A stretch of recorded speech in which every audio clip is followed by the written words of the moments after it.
Hello বন্ধুরা, কেমন আছেন সবাই? রাধা মাধবের কৃপায় সবাই নিশ্চয়ই কুশল মঙ্গলে আছেন, আর আমিও ভালো আছি। আজকে চলে এলাম আর একটা ঘরোয়া রেসিপি নিয়ে আপনাদের সঙ্গে শেয়ার করতে। প্রথম দেখেই বুঝতে পারছেন, ঢেঁড়সের ঝাল চচ্চড়ি। হ্যাঁ, নিরামিষের দিনে এই রান্নাটা খুবই ভালো লাগে। এমনি ঢেঁড়স ভাজা সিদ্ধ খেতে খেতে বোর লাগলে এটা করে খাওয়া যেতে পারে পোস্ত দিয়ে। প্রথমে ঢেঁড়সের ঝাল চচ্চড়ি করার জন্য কড়াইতে সর্ষের তেল দিয়ে, তেলটা একটু গরম হয়ে গেলে কালো জিরে দিয়ে দেবো। এই রান্নাটা সর্ষের তেলে বেশি ভালো হয়, যেহেতু পোস্ত দেওয়া হবে। পোস্তর সঙ্গে সর্ষের তেলটাই বেশি ভালো লাগে বা ভালো যায়। তো ঢেঁড়সগুলো প্রথমে কেটে বেছে ধুয়ে নিয়েছি। নিয়ে তারপরে কড়াইতে সর্ষের তেল, কালো জিরে দিয়ে ঢেঁড়সগুলো দিয়ে দিলাম। দিয়ে এবারে ভালো করে ওটাকে একটু নুন দিয়ে নাড়তে থাকবো। যত ওই যে ঢেঁড়সের যে আঠা আঠা ভাবটা, ওটা নাড়তে নাড়তে চলে যাওয়া মানে ঢেঁড়সটা আমার ভাজা হয়ে যাবে। এটা গ্যাসের ফ্লেমটা লো টু মিডিয়ামে রাখলেই হবে। অতিরিক্ত ফ্লেম দিলে ঢেঁড়স এমনি নরম জিনিস, ওটা পুড়ে যাবে। তো গ্যাসের ফ্লেম লোতে রেখে ঢেঁড়সগুলো ভাজতে রয়েছি। এটা সবাই মোটামুটি বানায়, তো আমিও বানিয়েছিলাম, আপনাদের সঙ্গে শেয়ার করলাম। ঢেঁড়সগুলো আমার নুন দিয়ে ভাজতে ভাজতে দেখুন আঠা ভাবটা চলে গেছে। এরপরে দিলাম একটু হলুদ গুঁড়ো, ওই হাফ চামচের। আর এখানে আমার 250 মতন ঢেঁড়স ছিল। দিয়ে আবার একটু ভাজবো।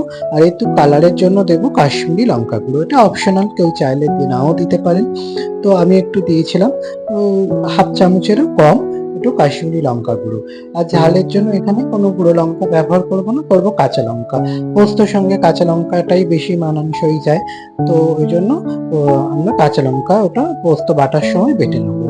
তো কাশ্মীরি লঙ্কা গুঁড়োটা দিয়ে আমি এটা 5 মিনিটের মতন একটু ঢেকে রাখবো, যাতে ঢেঁড়সগুলো আর একটু নরম হয়ে যায়।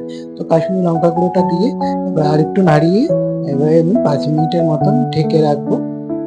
এই রান্নাটা নিরামিষের দিনে খুবই একটা চটজলদি এবং খুবই টেস্টফুল একটা খাবার। নিরামিষের দিনে নানান এইটা ওটা করা একটা চিন্তা থাকে, তো এটা করলে আর এর সঙ্গে মোটামুটি একটু ডাল ফাল হলেই হয়ে যায় খাওয়া। তো আমি এটা ঢেকে দিলাম 5 মিনিটের জন্য। আর এদিকে আমি শিলে 3টে কাঁচা লঙ্কা, ওই 1 চামচ পোস্ত, 10-12টা চালমগজ, আর 1 চামচ হচ্ছে সাদা সর্ষে নিয়ে নিয়েছি। নিয়ে আমি এটা শিলেই বেটে নেবো, কারণ পোস্ত আর সর্ষেটা মিক্সির থেকে শিলে বেশি ভালো হয়। আর পরিমাণটা খুব একটা বেশি না, তো এই জন্য মিক্সিতে নিলাম না, শিলেই বেটে নিয়েছি। আর এই পোস্ত বাটাটা দিয়ে দিলাম। দিয়ে আবার একটু নাড়তে থাকবো। আর ঢেঁড়সটা তো অলরেডি ঢেকে রেখেছিলাম, সিদ্ধ হয়েই গেছে। পোস্তটা দিয়ে আর একটু জল দেবো না, ওই শিলটা দিয়ে আর একটু বাটিটা ধুয়ে যেটুকুনি জল আমি সেইটুকুনি দিলাম। দিয়ে এটাকে ভালো করে নিয়ে জল একটু মাখা মাখা করে আর উপর থেকে সর্ষের তেল দিয়ে নামিয়ে নিলে হয়ে গেল একটা ঢেঁড়সের পোস্ত বা ঢেঁড়সের ঝাল যেটাই বলেন।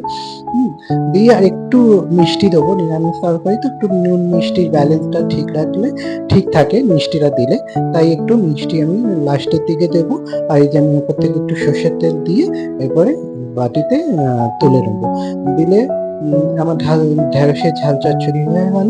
দিয়ে আপনাদের সঙ্গে তাই শেয়ার করলাম, আমি এইভাবে করি। আপনারা কে কেমন ভাবে করেন আমাকে কমেন্টে জানাবেন। আর ভিডিওটা যদি কোথাও একটু ভালো লাগে, লাইক করবেন, শেয়ার করবেন, কমেন্ট করবেন। ইউটিউবে দেখলে সাবস্ক্রাইব করবেন, ফেসবুকে দেখলে পেজটাকে ফলো করে দেবেন, যাতে আরো নতুন নতুন রেসিপি দেখতে পারেন। এবং নতুন তো একটু পাশে থাকলে তাহলে এগাতে পারবো। দেখা হচ্ছে পরের একটা রেসিপিতে, ততক্ষণের জন্য রাধে।